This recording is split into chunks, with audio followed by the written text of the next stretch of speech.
Welcome to the S.M.I.L.E-ing Boys Podcast.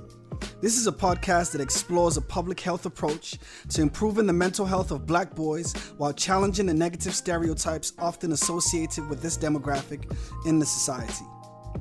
This is a happiness research-informed podcast themed on the 8 pillars of happiness explored on my research trip to the top 5 happiest countries in the world. Now, isn't that cool?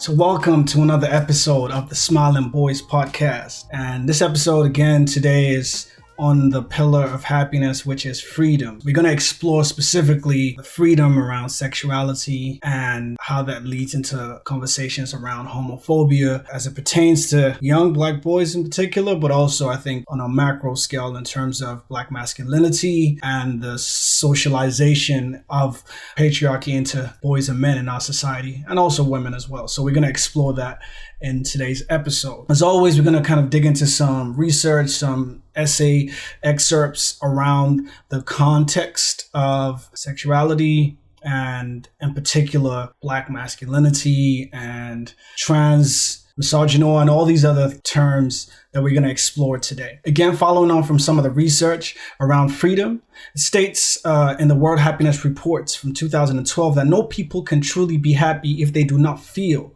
that they are choosing the course of their own life. So this obviously bleeds into all forms of life in terms of social security element of life, in terms of the economic freedom, in terms of the actual civil liberty, the elements of sexuality, gender, all of these other elements feed into our idea of what freedom is and what all these multiple facets of our lives. So freedom ensures that opportunities are not limited to a person on the grounds of their race, sexuality, gender, ability, and neuro ability as well. So it's gonna kind of form a bedrock for some of the things that we're gonna explore as the episode progresses. Just to kind of give context, this is something that I think has been really a big part of kind of my own journey on learning, growing as a man, especially as a Black man. I think I'm going to start on that premise of, I think a lot of us under normal circumstances, if we actually are very honest and open about our upbringing, we are raised in homes that actually are, for the most part, homophobic, I would say. I try to use different words, but actually I need to call it for what it is. I think ultimately there's a lot of structures as to why that's the case, and I'm going to explore that as the episode progresses, but that is just what it is in terms of what the realities of our experiences, in terms of the environments that we are grown into and how we are socialized in those environments. So Western ideologies have largely normalized negative and reductive stereotypes about Black sexuality and gender expression through the transatlantic slave trade, religious institutions, and colonialism. The transatlantic slave trade completely severed Black people's ties to their languages, their cultures, and kinship. This forced them to reconstruct and construct new identities within societies controlled by white supremacist patriarchy. Colonialism and white supremacy violently normalizes Eurocentric notions of gender and sexuality through what Christine Halls refers to as virtue discourses. So virtue discourses are specific values, ideologies, and behaviors which shape constructions of being by declaring dominant behaviors and qualities to be absolute, necessary, and desirable. In this context, Eurocentric notions of cisgender identity and heterosexuality are viewed as natural, normal, and virtuous. Over time and through constant violent reinforcements from structures of colonialism, slavery, religion, law enforcement, segregation, Black people internalized Eurocentric notions of gender and sexuality. So scholars all around the world, people more intelligent than me, have done lots of research and digging out lots of artifacts and historical accounts that points in the direction that prior to colonialism and prior to slavery, there have been references in lots of rock paintings, like a scholar like Benedin Evaristo wrote about a tribe in Zimbabwe, the Sun tribe of people, where rock carvings kind of give evidence of male sex, which were things that predate any of colonial kind of influences on the continent. So just kind of prefacing what we're going to explore with some of these essays and research pieces that have been articulated over time by various scholars. And I'm going to put those kind of links for you to kind of follow in your own kind of study, because it's going to really kind of form like a base for some of the things that we're going to discuss here today. So before I get into some of those discussion points, I think I'll play an audio clip from a group of young boys in our session exploring something around this theme of sexuality, and we will kind of touch base after that. I am free to be myself. I am free to wear what I want. I am free to eat. I am free to play football. I'm free to love. Are you free to love? Yeah. Everybody is. If you are gay or whatever, you're free, because there's like LGBT campaigns and stuff like that. So if two men was to hold hands and just be walking down the street, like they'll probably get attacked. And is it okay though if they do get attacked? It's not okay to get attacked, but like it's not okay to like do that in your yard when no one can see. You can, yeah. Why? Because then you have to listen to people's opinion, and it's just long, and then you get attacked, and then Attacked. But you know what's really interesting is there was times when, as a black person, you weren't allowed to go into certain places. Like dogs, black people, and Irish people weren't allowed. Yeah, but that's different. But that's Why is that race. different? That's race. That's race. You're not showing love to your same gender. But why is that different? That's the question I have. Because it is discrimination, right? It's discrimination based on race or sexuality. Because you're not supposed to be, men and men are not supposed to be together. That's what I'm trying to say. Men and men are not supposed to be together. Who said that? It says in the Bible. In the Bible that most people talk about, they also talk about not taking another person's life. But we live in a world where that's okay, right? For someone to go and bomb another country and kill other people. But nobody's saying the Bible doesn't say that. Everybody's in the armies and everyone's out here chefing people up, right? But so what I'm saying is, do we think there's a contradiction? So I can't help but laugh listening to that clip, you know. Man said, do that in your yard where no one else is watching because it's long. That's what he said. And it's so interesting because, firstly, the beautiful thing about what happens in a session is I try to create a space where young people can be honest and be open and not feel like whatever it is they're going to say is going to be judged, but they will be challenged on their thinking process. And that is the bedrock of the workshops that I design with these young people. And what's really interesting is I heard my voice in that young person's utterances because I felt that for so long in my life. I was a staunch reciter of words like that for numerous periods in my lifetime, or even if I never uttered them out, I had those thoughts in my head for so long as a boy, being raised in a Christian household where all those kinds of tenets are read to you on a regular basis, and people use those elements in the Bible that they fashion in ways that give those kinds of ideas, like, you know, the boys saying, like, you know, man and man are not meant to be together, innit? Because the Bible says that. And having all those reasons, justifications for then enacting behaviors that on the most non-detrimental side has a very dangerous impact by people being teased, being spat at, or being kicked, or whatever it is, for their desire and their choices to be with people of their own same gender. And at worst, actually leads to death of people who are outside of the normative ideas of cisgendered, heteronormative, black, male, or female. And we're going to go into some of those numbers and the frequency and occurrences and lack of protection that comes for people who identify outside of the normative in our society. So realizing that I had to do a lot of work with them myself. And then listening to these young boys talk about these things, it really, really reminded me of where I was. And actually, sadly not so long ago.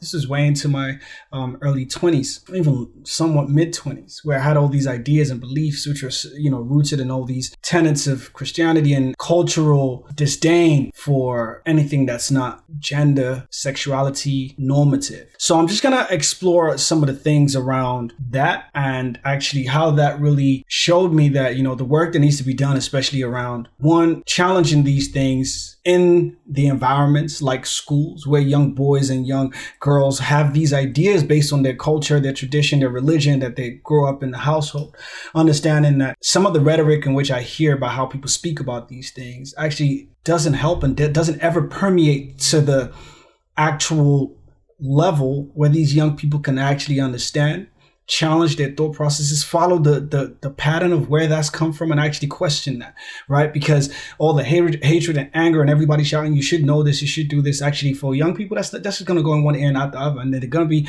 back in the school next day saying, all right, bro, you're gay, fam, allow that. That's just standard procedure.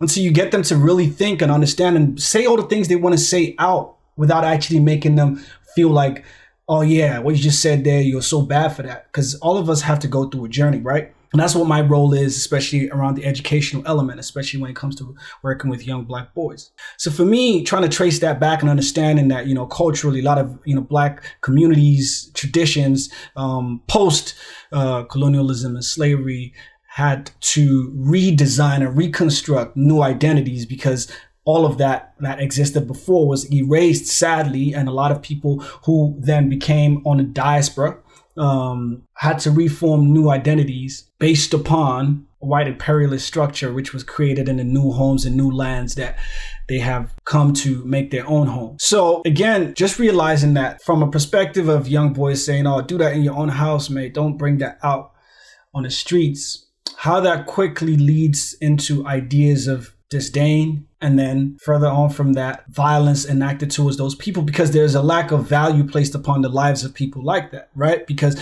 when you are seen to be outside of the societal norm, then it becomes somewhat okay for your rights to be violated, because then what they say, when I gave them the analogy of there was times when Black people, dogs, and Irish were put in the same category and we're told not to go into certain places. But the guy was like, oh, that's race, that you shouldn't do that. And I'm like, well, what's the difference? When we talk about discrimination, you are so staunchly against the idea of racial discrimination. But when it comes to sexual orientation and sexuality and gender, you're not so against that. And that's where, there's this compartmentalization when it comes to the psyche of Black masculinity specifically. And why we want to be out there marching and, staunchly advocating that the police officers and the people who murdered George Floyd, Rashard Charles, Mark Duggan, all these people, that they receive justice, but then we are not equally as loud about the Nico Pop, about, a lot of other transgender and non-binary folk that have lost their lives in the hands of police and also in the hands of lots of Black men, because, as we evidently know in a very recent case with Toyin Salau, that's a young Black lady at the age of 19 years old who was also murdered by a Black man. So all of these things form evidential package for us to understand that actually very quickly there is a trajectory from do that in your own household to pushing those folks and ultimately enacting violence or disregard for those people's lives. And that's something that I think is super important to really start to identify within ourselves and identify within our cultures and our communities. That when we want to talk about advocacy and challenging institutional racism and discrimination, we can't pick and choose what we want to challenge, especially when it comes to Black lives, right? Because it has to be all Black lives that matter, not just cisgendered, heteronormative Black lives that matter. And when we start to understand that, then we start to understand that we need to unlearn a lot of our own challenges, our own anti-Blackness, our own misogynoir as men, as boys, which we're socialized to have, and how we can then actually deconstruct that and build a much more healthier version. And we're going to explore that at certain points. So just giving some stats to give some real weight to what it is that actually we're really looking at right here is more than 4 in 5, which is 83% of trans young people have experienced name calling or verbal abuse. 3 in 5, which is 60% have experienced threats and intimidation. And more than a third of trans young people have experienced physical assault. So that's the numbers that we're looking at generally. So 2 in 5, which is 41% of trans people have been attacked or threatened with violence in the last 5 years in the UK. And all the stats come from the Stonewall charity organization who do a lot of work around activism for trans folks. In 2019, at least 26 transgender or gender non-conforming people were fatally shot or killed by other violent means. 91% of those were Black women. That's staggering, right? 2 Black trans women were killed in the space of 24 hours last week. Just last week, 2 of them were killed. So what we are talking about here is not just a fictional idea. It's happening in our environments. And we cannot be outraged by George Floyd in the same breath choose not to be outraged by our trans siblings and other non-gender conforming siblings that are equally experiencing vast amounts of violence and no rights to be protected because as a society they are underclass and triple threat, as some would call it, but not in a positive way, because you're firstly dealing with the threat of being Black, you're secondly dealing with the threat of being in some cases, in most cases, a woman that is identifying in that way. And then thirdly, the threat of being a trans woman. So that's an interesting kind of triple intersection that is really important for us to really start to think about when we think about levels of oppression. So it's clear that fatal violence disproportionately affects transgender women of color, particularly Black transgender women. And that the intersections of racism, sexism, homophobia, biphobia, transphobia, and unchecked access to guns conspire to deprive them of employment, housing, healthcare, and other necessities. And this is according to the Human Rights Campaign. So when we talk about Black Lives Matter, it's got to be all Black Lives Matter, right? And there's a big difference in the narrative of the white majority that talk about all lives matter. This is a completely separate conversation because we're talking about Black lives, but often when we think about Black lives, often there's much more vitriol towards the institution when people hear and think about Black men being killed, which that is overwhelmingly evident, but there are also lots of Black women and Black trans folk that get killed, but people don't come with that same energy. And that's why it's important that we specify that all Black lives matter, not just the ones that society deems valuable based on a normative socialization. When we start to think about that, it's also important to start to think about all the movements that we celebrate and we herald as some of the most impacting movements to fight injustices and inequality, and think about who the people that actually start these movements. They're not usually the cisgendered folk. If you take a look into, the Black liberation movements that have come out in the last few years, and we think about 3 queer Black women who sought to affirm the lives of Black, queer, and trans folks, disabled folks, Black undocumented folks, and folks with records, women, and all Black lives along the gender spectrum. And those are the 3 women that started the Black Lives Matter movement. They're all queer, non-gender conforming women. And that's really important when we think about that, right? Because they created all these movements. If we go back in history, we look at a lot of other movements that were for Black liberation and Black movements. They were predominantly spearheaded by Black women, and in most cases, usually non-gender conforming Black women. And something that's really interesting, and Angela Davis, who's an incredible activist and author and lecturer, writes about this. She says Black liberation movements must be inclusive because Black people's fight for liberation cannot exist on a single register. Racism, sexism, capitalism, transphobia, homophobia, and ableism manifest as mutually constitutive forms of dehumanization and marginalization. And she also states that a lot of historical movements, a lot of the things that brought the death of them is their inability to reconcile the gender and the non-gender conforming challenges that were faced within those movements. So that's really important to really also identify and understand that, because that has been the undoing of a lot of movements, the failure to reconcile the collectiveness of the various non-gender conforming identities in our community in that time. So one thing that I think is just really important to identify is, when it comes to ourselves, it's important to identify that a huge part of how we were raised, we need to unlearn and check that stuff. And even just doing this episode, it's scary to me. because I know my mother is going to listen to this, and she's, a great Christian on all accounts, but she's going to be challenged by this because that's against every teaching that she knows and every teaching that she has tried to purport to me, and I'm having to be vulnerable and having to challenge myself in this, in terms of vocalizing and challenging this. Because same way we talk about allyship when it comes to race, people having difficult conversations with their family and their friends, it doesn't immune us to the same challenges. A lot of us hear transphobic conversations and homophobic slurs in our friendships and our groups all the time. And sometimes we even perpetuate these ourselves.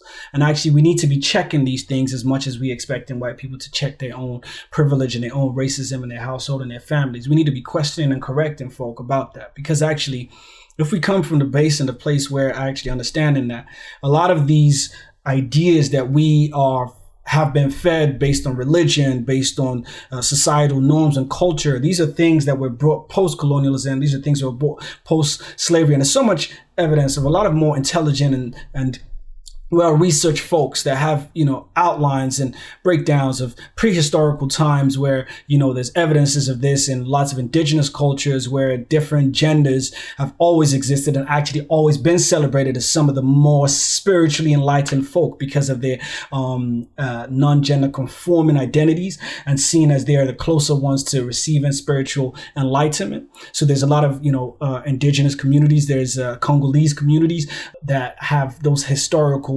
evidences, and you can read up on some of these things based on incredible scholars that have written about this. But if we start from the point where all Black lives matter, we can understand that actually as Black men, we need to be able to take ownership, understand that actually we need to unlearn a lot of stuff. We need to realize that what we've been fed is toxic, and actually for us to undo this stuff, we need to identify, we need to call it its name and understand that this is really, elements of anti-Blackness that is permeating through us and the ways in which we have been socialized, and understanding that toxic masculinity, as it's defined, is a manifestation of dominant masculinity that upholds the harmful reinforcement of patriarchal scripts, which normalize violence and misogyny as integral components of masculinity. It is informed by cis heteronormativity, the sociocultural notion that being cisgender and heterosexual is normal, natural, and privileged. When we understand that as a definition of toxic masculinity, we can start to see that what it does do is it actually puts the life of those who do not fit into that bracket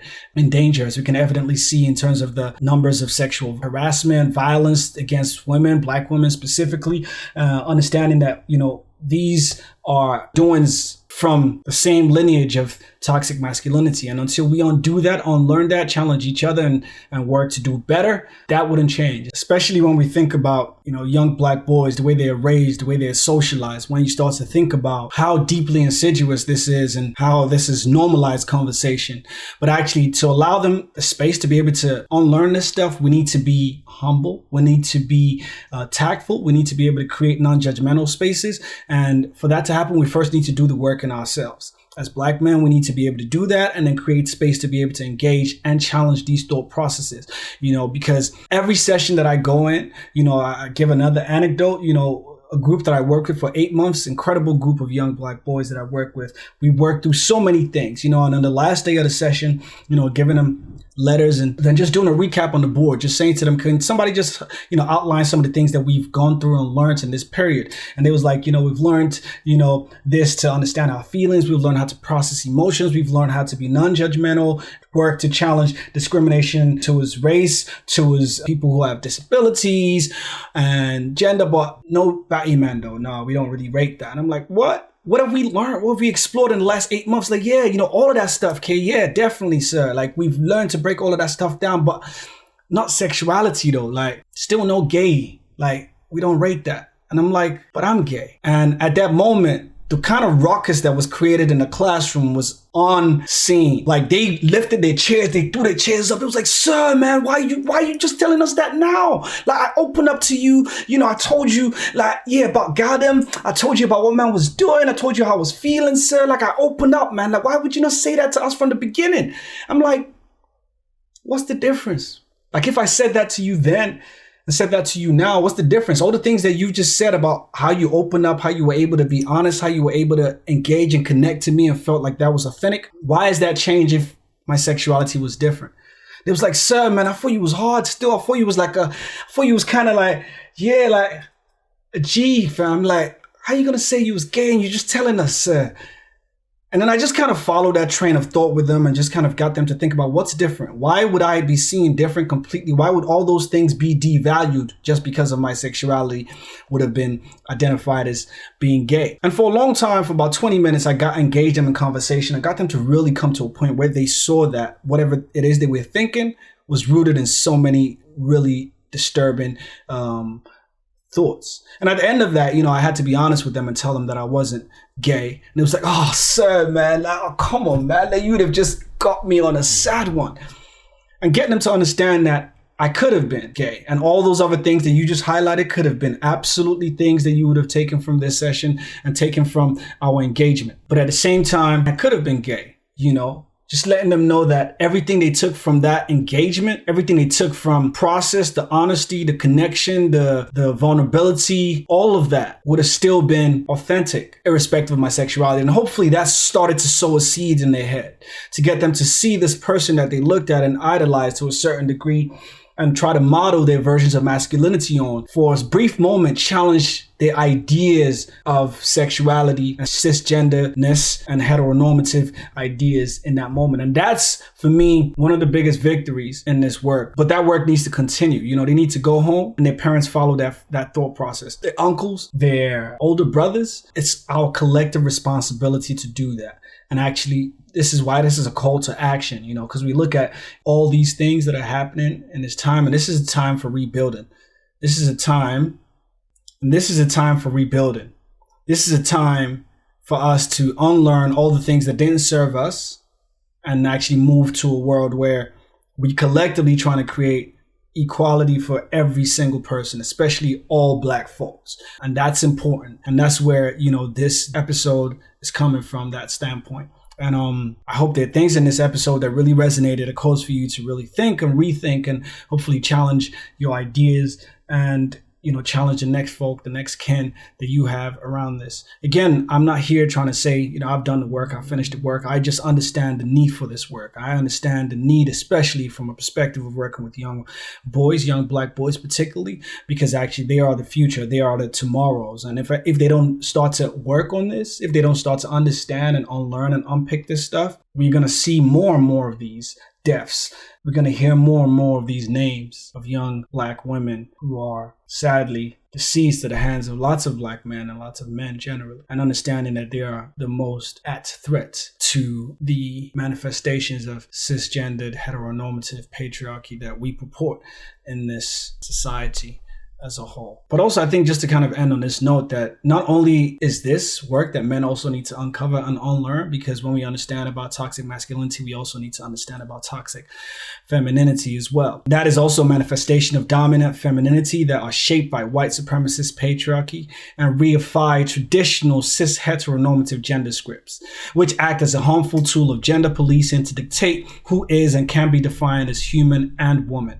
And that's really important, understanding that, women also are agents of patriarchy, and this could really manifest itself in the policing of who has the right to be a woman and misgendering other women in this same way. But understanding that both toxicities need to be unlearned and worked through. But specifically for men, this is our responsibility to undo this learning and to create a safe space for all Black lives, including our trans and non-gender conforming Black folks as well. Thank you guys so much for listening and connecting to the podcast. Hopefully there's some things that spark some thought processes. Sending lots of love and look forward to catching you guys on the next episode. Much peace and love.